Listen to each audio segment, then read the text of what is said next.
Bom, eu acho que faz todo sentido isso, né?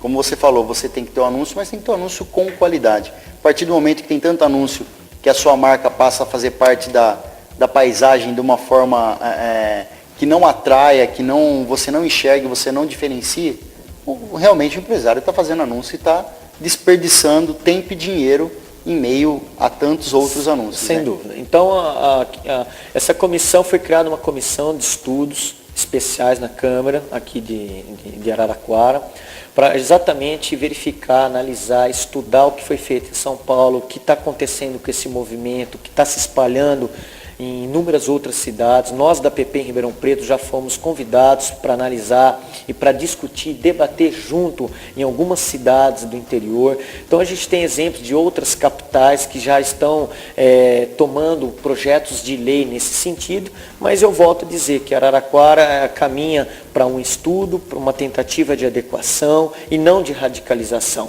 A gente não quer eliminar o nosso meio, a gente não quer eliminar o exercício de uma profissão dessa, mas a gente também não gostaria e não quer ver a cidade totalmente envelopada, enfeiada. Como você falou, né? Tem que ter um estudo e vai do bom senso. Se deixar por conta do arquiteto, não vai ter mais anúncio em lugar nenhum. Se deixar por conta do dono do veículo de comunicação, tudo é um anúncio, né? Então acho que o estudo e o bom senso regram isso daí.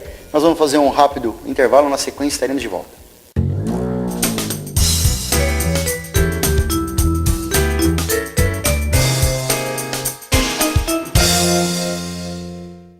Dicas Prêmio tem o apoio da Ciesp e a CIA Araraquara.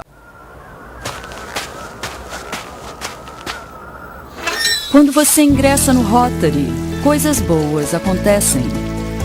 O Rotary é formado por voluntários que trabalham para preservar o meio ambiente, combater doenças e realizar feitos extraordinários.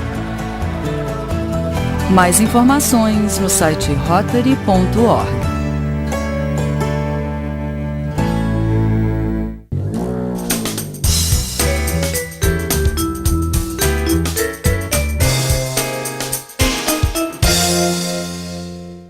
Estamos de volta para o segundo bloco de nosso programa, hoje falando sobre o tema propaganda e marketing.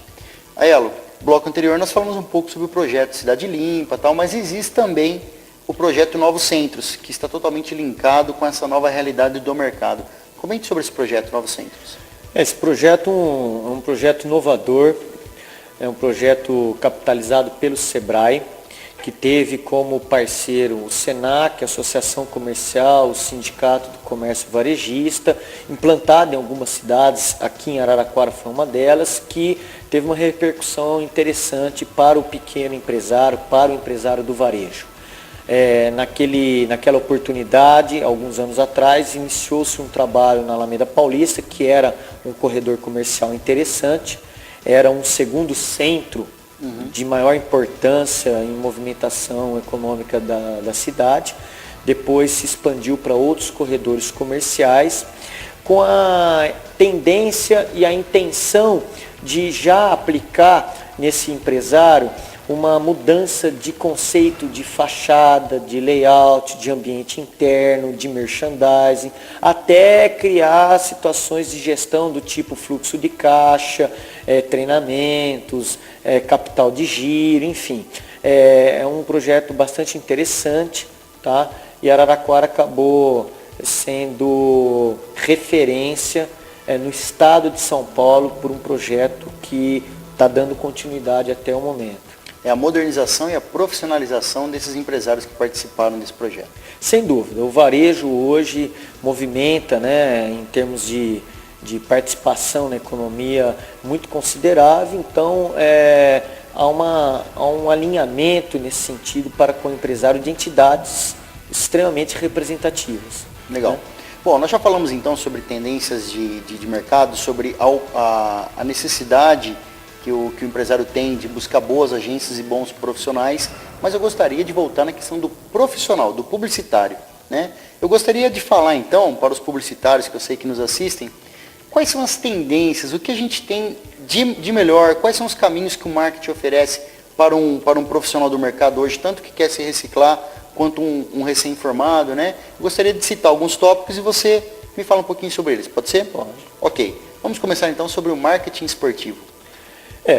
Primeiro, antes da gente até falar da área, é interessante que a gente entenda que a formação do profissional, ela tem como base a formação da área da comunicação com habilitações. Então você tem a habilitação das relações públicas, a habilitação do rádio e TV, a habilitação da publicidade e da propaganda e do marketing. Por isso que às vezes a gente está ouvindo vários termos numa coisa só, né? Para que esse nosso telespectador entenda um pouquinho a abrangência da área da comunicação. Não é a mesma coisa, né? Claro. Né?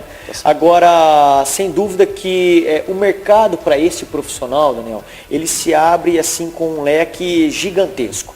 É um profissional que pode atuar em várias linhas. Pela formação base em comunicação, depois ele atua e tem condições de praticar aquilo que ele mais gosta em determinadas áreas específicas. Por exemplo, o marketing esportivo é um deles. Né? É uma oportunidade de visibilidade para o empresário, anunciante, tá? E uma possibilidade imensa de trabalho por parte do profissional. Você vê aí marcas que se consolidaram na mídia por conta de exposição junto ao esporte. Esporte é esta atividade que acaba socializando, confraternizando, né? Acaba dando a possibilidade de uma exposição muito interessante. É uma área que eu até aconselho e indico bastante, principalmente no momento de Copa, né? E no ano que nós vamos ter de Copa no Brasil e de Olimpíadas também no Brasil. Um case de sucesso indiscutível de marketing esportivo é a nossa querida Lupo, né? Daí o Valquírio teve a oportunidade de dar uma entrevista pra gente, onde ele citou os cases de sucesso, os números que a Lupo obteve por meio do marketing esportivo, né? Para você ter uma ideia, é um ano de crise, né, que a gente teve aí mundial. A Lupo bate todos os recordes de rentabilidade, de lucratividade, indo na contramão daquilo que a economia se apresenta. Não vamos dizer que isso é o fator único do marketing esportivo, mas que sem dúvida nenhuma, todas as ações, os esforços que uma companhia desse porte acaba fazendo no mercado, acaba tendo esses resultados positivos. Legal, vamos falar então sobre o endomarketing. O endomarketing hoje primordial para aquela empresa que primeiramente tem um olhar e uma política para seu funcionário. A comunicação interna, são os esforços, né, das estratégias de marketing para o teu funcionário, né, possibilitando a ele um desenvolvimento, um conhecimento maior daquele próprio produto que ela fabrica, que ela joga para a mídia. Ela tem que ter todo um esforço também para o seu público interno. Então o endomarketing sem dúvida aplicado pelas grandes empresas hoje somente. O que a gente gostaria é que também o pequeno empresário tivesse um olhar para com o seu colaborador, fazendo o endomarketing mesmo numa proporção da sua empresa, do seu porte. Exatamente, né? É fazer o funcionário comprar a empresa em primeiro lugar, né? Para depois vender lá fora. Tá legal. Marketing ambiental.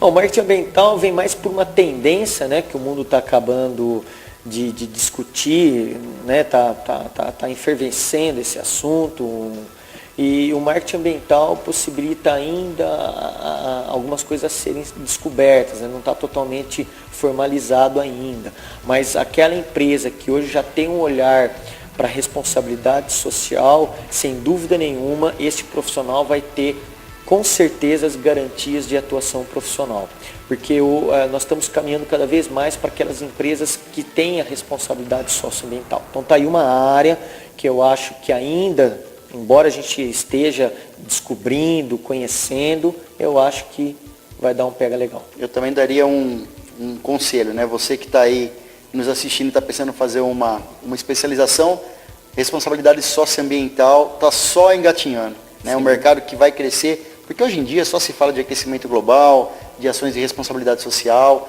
vide a importância que isso tem realmente para a sociedade. Né? Lembrando que esta área também é conhecida como marketing verde. Algumas abreviações de teóricos acabam dando essa denominação do marketing verde.